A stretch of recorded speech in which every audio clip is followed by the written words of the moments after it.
আকাশের ৩২,৯০০ ফুট উচ্চতায় উঠছিল মার্কিন নৌবাহিনীর সবচেয়ে শক্তিশালী গোয়েন্দা চোখ MQ-4C ট্রাইটন। এটি কোনো সাধারণ ড্রোন নয়, এটি আমেরিকার গর্ব।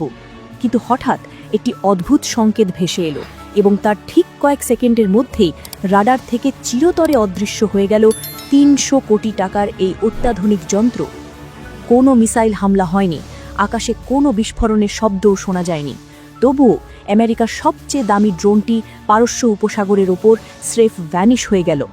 পেন্টাগন এখন চরম দিশেহারা, তারা কিছুতেই মেলাতে পারছে না ইরান কি তবে এমন কোনো গোপন ইলেকট্রনিক অস্ত্র তৈরি করেছে যা আমেরিকার কয়েক দশকের সামরিক দম্ভকে এক নিমেষেই ধুলোয় মিশিয়ে দিতে পারে। দ্য ডিকোড বাংলার আজকের পর্বে আমরা এই রহস্যের একদম গভীরে পৌঁছানোর চেষ্টা করব। ঘটনাটি ঘটেছে কৌশলগতভাবে বিশ্বের সবচেয়ে গুরুত্বপূর্ণ এবং উত্তপ্ত জলপথ হরমুজ প্রণালীতে।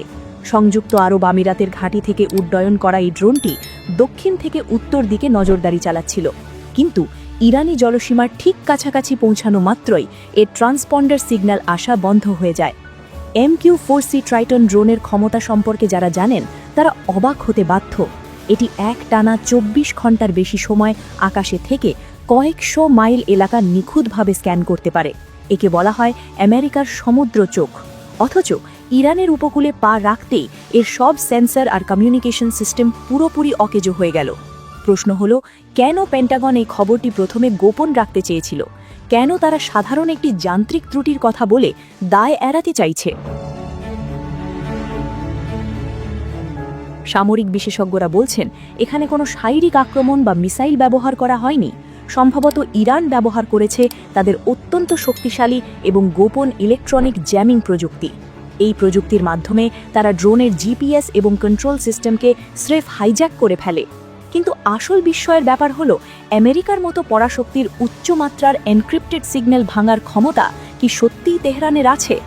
উত্তরটা লুকিয়ে আছে পারস্য উপসাগরে ইরানের বিপ্লবী নৌবাহিনীর সাম্প্রতিক কর্মকাণ্ডে। তারা বিশ্বকে দেখিয়ে দিয়েছে যে তারা এখন আর শুধু সেকেলে মিসাইল ছোড়ে না, তারা এখন অদৃশ্য তরঙ্গ দিয়ে আকাশ দখল করতে শিখেছে। তাদের এই নতুন সক্ষমতা পেন্টাগনের ঘুম কেড়ে নিয়েছে।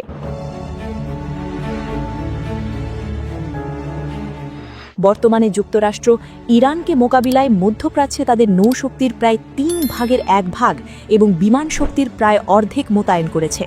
শিকাগো বিশ্ববিদ্যালয়ের গবেষক রবার্ট প্যাপের তথ্য মতে দ্বিতীয় বিশ্বযুদ্ধের পর কোনো একটি নির্দিষ্ট অঞ্চলের জন্য আমেরিকা আগে কখনো এত বিশাল সামরিক শক্তি সঞ্চয় করেনি।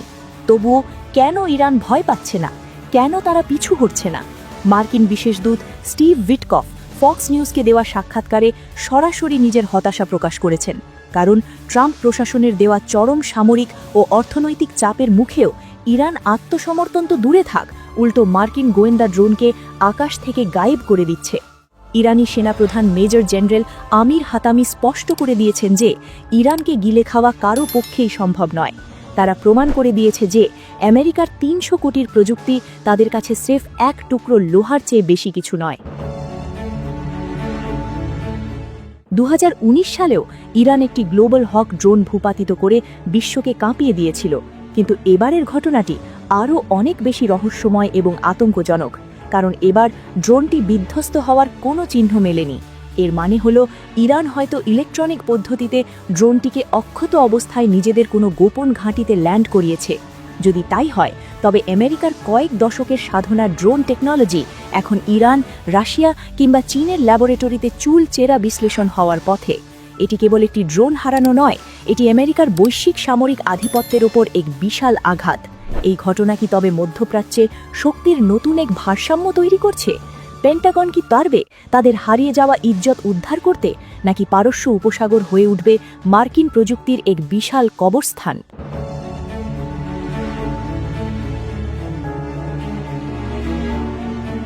ইরানের পররাষ্ট্রমন্ত্রী আব্বাস আরাকচি সরাসরি ডোনাল্ড ট্রাম্পকে উদ্দেশ্য করে বলেছেন যে তারা কেন আত্মসমর্পণ করেন না তার কারণ তারা ইরানি, অর্থাৎ তারা শেষ নিঃশ্বাস পর্যন্ত লড়াই করতে জানে। এই জেদ এবং অত্যাধুনিক প্রযুক্তির সংমিশ্রণ ইরানকে আজ এই অঞ্চলে এক অপ্রতিরোধ্য শক্তিতে পরিণত করেছে। আমেরিকা যদি এর পাল্টা ব্যবস্থা নিতে যায় তবে পুরো বিশ্ব এক ভয়াবহ যুদ্ধের মুখোমুখি হতে পারে। আর যদি তারা চুপ করে এই অপমান সহ্য করে নেয় তাহলে তাদের সুপার পাওয়ার তকমা চিরতরে প্রশ্নের মুখে পড়বে। ৩০০ কোটি টাকার ড্রোন ভ্যানিশ হওয়ার এই রহস্য হয়তো কোনোদিন পুরোপুরি উন্মোচিত হবে না, কিন্তু এটি যে ইতিহাসের মোড় ঘুরিয়ে দিয়েছে তাতে কোনো সন্দেহ নেই।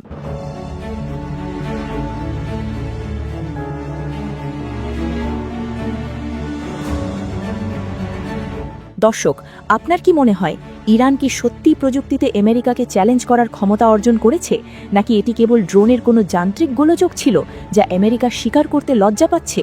আপনার মূল্যবান মতামত আমাদের কমেন্টে অবশ্যই জানাবেন।